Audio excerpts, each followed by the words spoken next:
I hope it works. Thank you all for being here.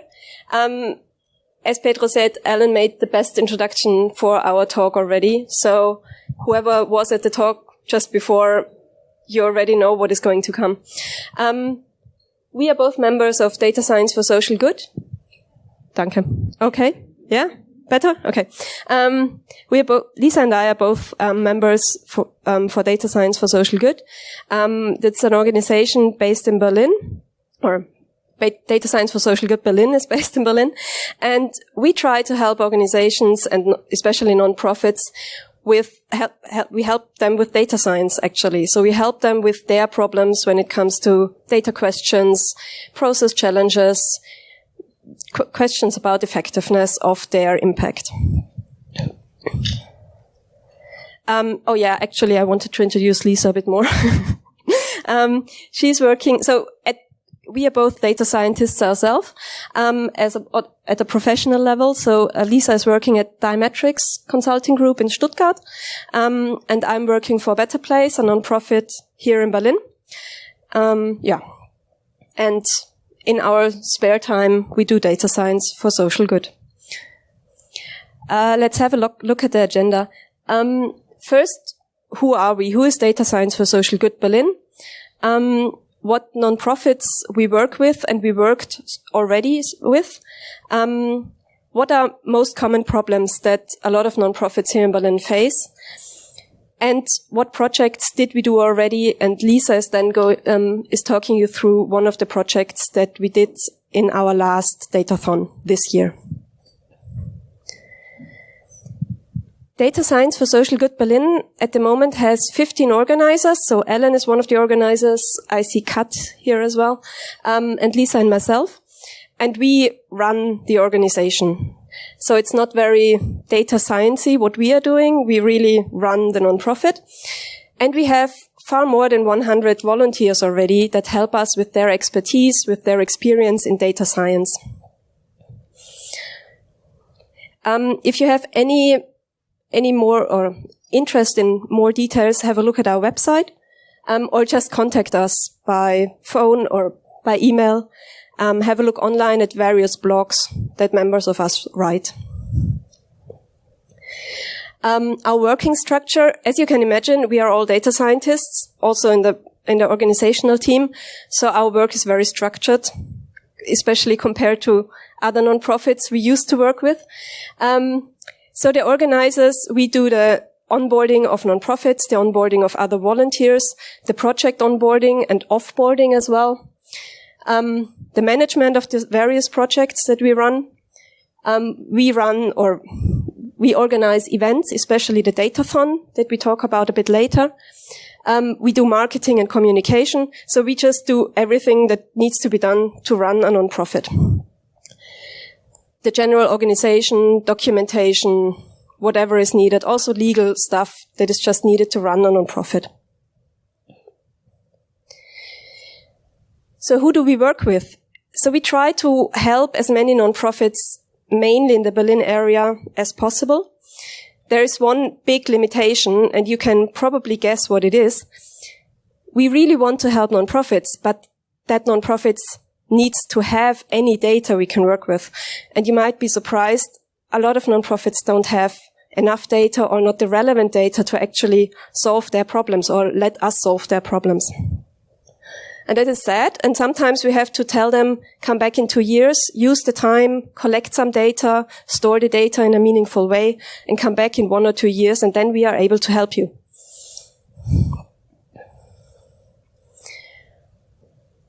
What kind of problems do nonprofits face? What do you think? What are the biggest challenges, questions they have?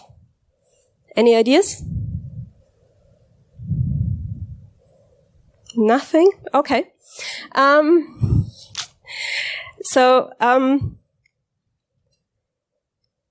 I think, so a big question or a big challenge a lot of the, especially smaller nonprofits have, is they have quite high demands or quite high costs compared to what they get for it. So especially the marketing costs or the personal costs compared to the donations they are able to get.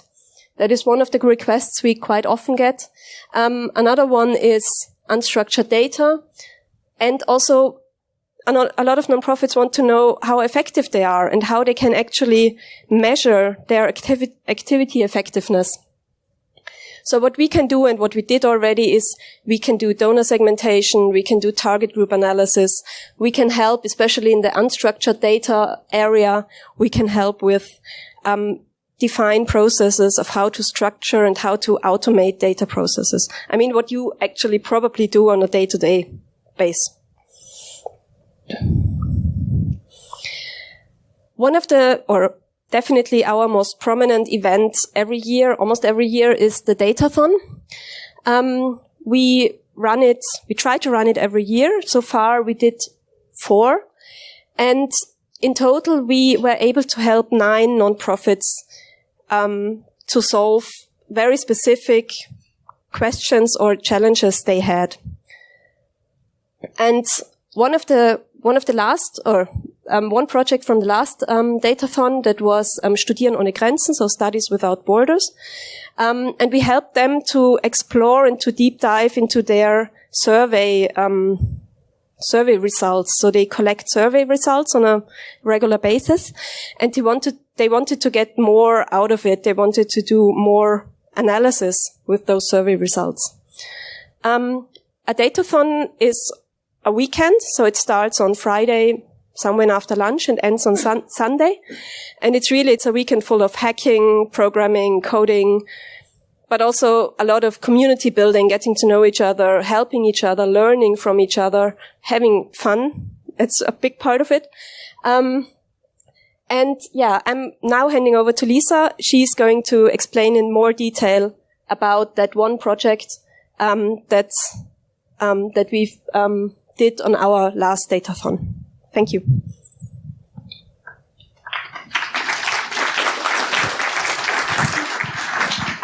Okay, thank you, Eva. I will continue. And first of all, I will talk you through the general process of a Datathon at DSSG Berlin.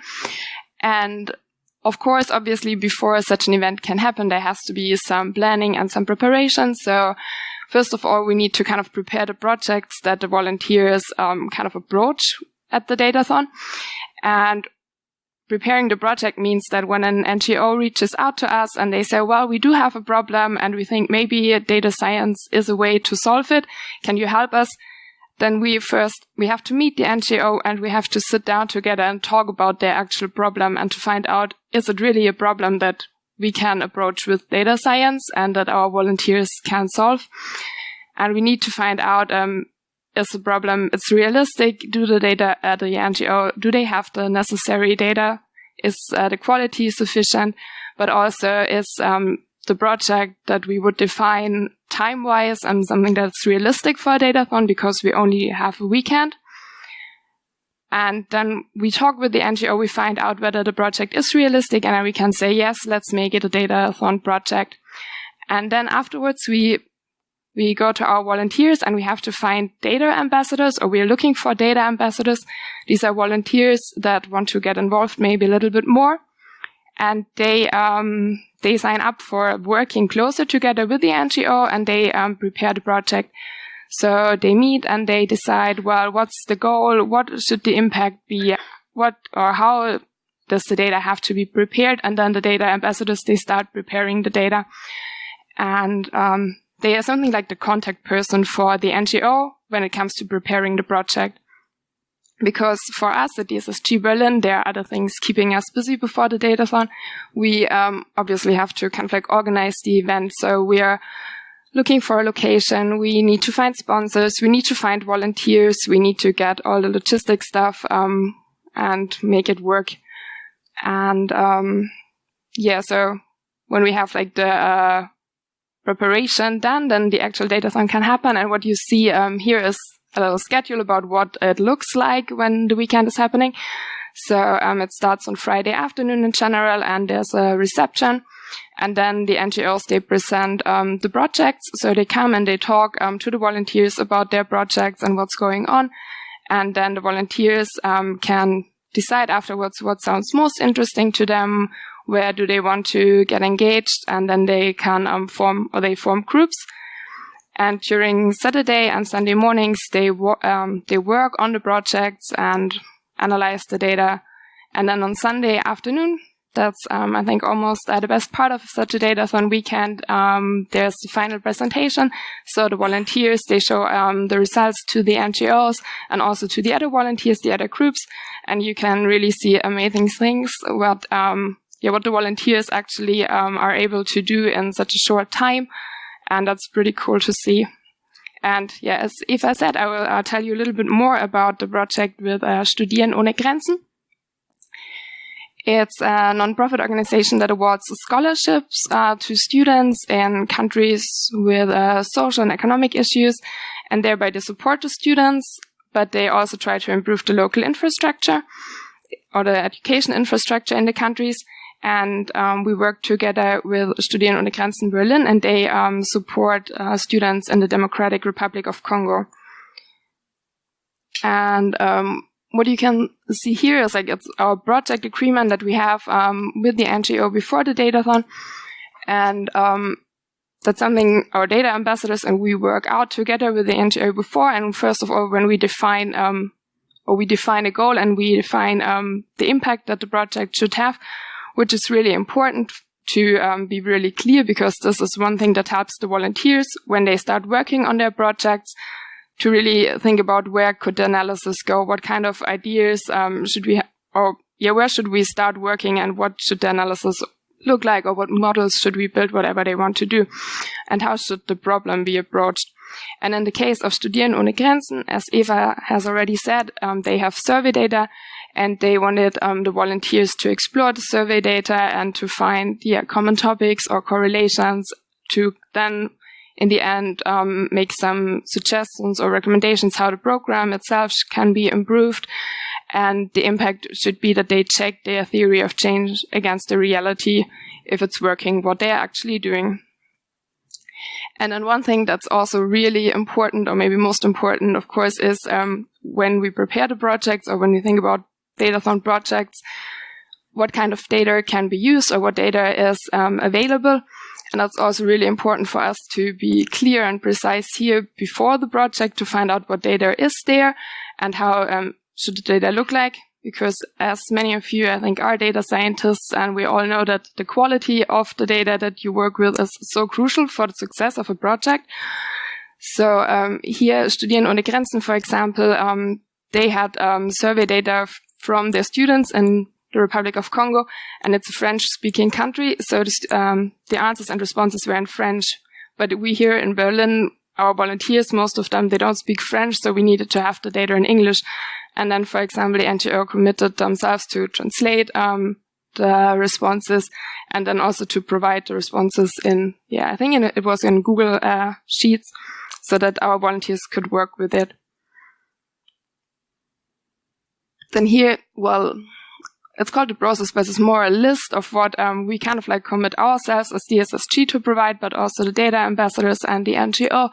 So we say we organize the event, we find volunteers that are willing to help out and work for the project. Then the data ambassadors, they prepare the project, they do some data cleaning and preparation beforehand, and they also commit themselves to be present during the datathon, the weekend, so that they can guide the volunteers and they have some ideas if the group itself is not so creative and doesn't know what to do, then they are there to help them out.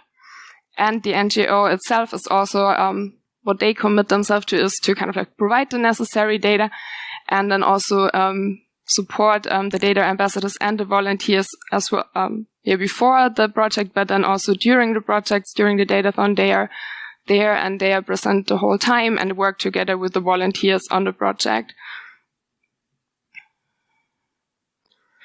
So here's a little bit about how the project, the data itself looked like. We have already said they wanted us to analyze survey data. So it was 3 years that they have collected surveys, or that they asked their participants to fill out the surveys. And you can see there are not so many participants, maybe, so it's not a huge amount of data, but you can see there are different questions every year, a different number of questions and different data types. So it was maybe not so easy to compare the questionnaires itself. But what the volunteers did during the datathon, they cleaned the data and prepared it, but then they did maybe some rather basic statistics in the beginning. So they counted just responses and analyzed that and visualized it so that the NGO could actually benefit from nice visualizations. And then they also tried to identify some trends over year. And I think they also did some language processing to analyze the free text data that they had in their questionnaires. And here you can see at least some numbers, or I wanted to show you a little bit how the final presentations looked like and what the NGO got out of the project. Because, of course, they wanted to get insights about how they could improve their program, but also what they got were like insights about possible weaknesses of their questionnaires and how they could improve their questionnaires. And then, in the case what you see here, just as an example, Studieren ohne Grenzen, when the student gets a scholarship, the student also kind of like has to complete a project and has to implement a project to get or to continue with the scholarship. But Studieren ohne Grenzen realized that some of the students, they struggle completing their projects, and then they asked in the survey, what are possible risk factors? Like, what do you rate as a risk factor to not completing the project? And then here you can see the different factors that they had to rate, and then it came out that financial risks or financial problems are a really high risk for the students not to complete the project successfully. And here the network, it's an analysis of the free text data, and you can also see like the big note. I'm not sure whether you can read it, but it says Finanzierung, so also it's a lot about financial problems. And this was a really interesting insight for the NGO, where they can now continue to work on how they can support their students. And I think for the NGO, it's actually really beneficial to get the insights, to see, okay, what's in their data, and then to know how to improve their program. But another thing that's actually really important for us as DSSG during such a datathon project, or what makes a datathon project successful for us, is not only the insights that the NGO get after the analysis, but also that during the whole weekend, the volunteers and the NGO people, they sit together, they work together, and we get feedback from the NGO people that they say, well, during the weekend, we get to meet data scientists and we get to know how they think, like they see the data, and it's a completely different approach, how they think about data, how they work with the data, and what things you can do with data. And for us as data experts, it's kind of like obvious when we see data and you know from the beginning on what you want to do, what you want to analyze. But from an NGO perspective, when people are not really interested in data, or maybe it's sometimes scary when they see numbers and stuff like that and they don't know what to do. But during such a weekend, they kind of like realize, well, there's so much power in the data we have, and it can be so useful for us. We should think about like, how can we use it in the future as well. And that's something we really love to see when the people from the nonprofits start thinking about their data like that, because that's actually where we want them to get to. And I think that's almost the end of our presentation. But first of all, we want to thank you for coming and for being here, and especially for being interested in the topic, because it's something we are really passionate about, and seeing many people here who are interested in data science for social good is really cool to see. And if you are interested enough that you say, well, we also would like to do data science for good, then we have an opportunity for you. So, we are here also to get some new volunteers or find people who are interested. And if you think that's something for you, we would like to be a volunteer for data science for social good as well. Then you have the possibility to be added to our volunteer list. So we have a volunteer list. You can just drop us an email at volunteer@dssg-Berlin, and then we'll add you to the list. And whenever there are interesting projects coming up, or when there's a datathon happening, then we'll just write an email, and you get to know what kind of projects are out there, and then you can decide, well, this sounds interesting, and you can sign up for it, or, well, you say, no, this is not the thing for me, and then, but maybe the next project would be okay. And maybe if you say that you're even interested in volunteering a little bit more, then you could also think about like joining us as DSSG Berlin. We're always looking for helping hands also in our organizers team, because running an organization is a lot of work. So if you're interested, you can also drop us an email, or you can just come to us after the talk, and then we can have a chat. And yeah, I think that's it. So there would be a time for a Q&A session.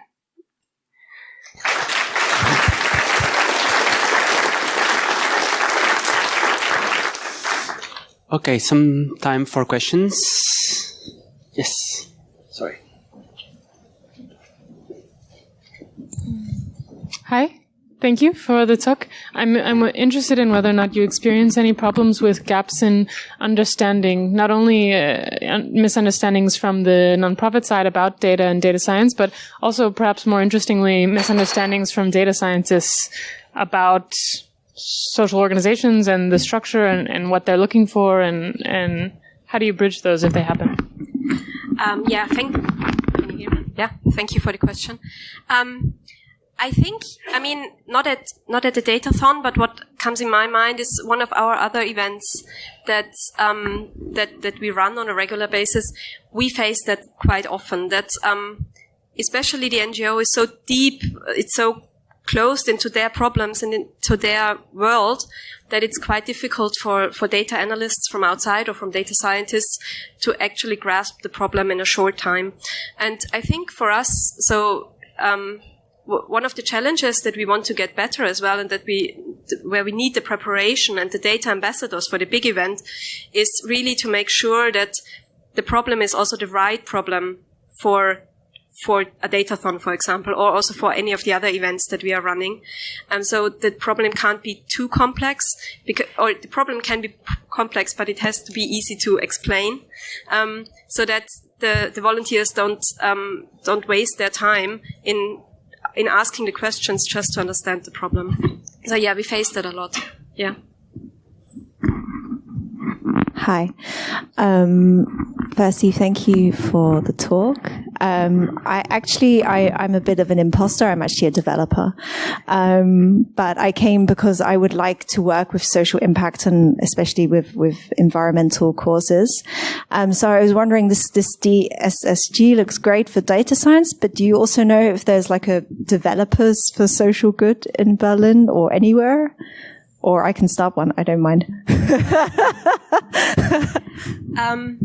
I don't know actually, but to be fair, I think you should still sign up with Data Science for Social Good, because some of the issues we have need some developing, and they need programming and coding, and depending on what you burn for and what you want to work for, it might be just the right thing for you anyway. So please sign up. Okay, thank you. I will do that.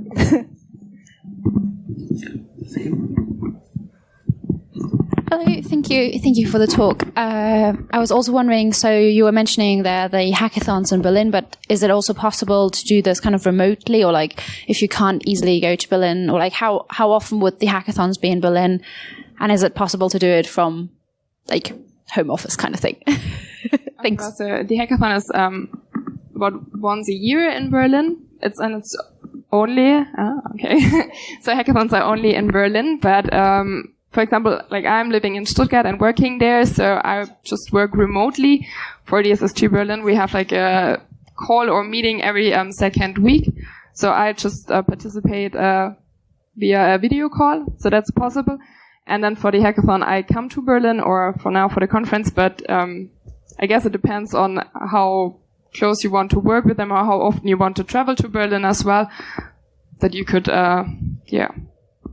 But it's still possible if you want to, yeah.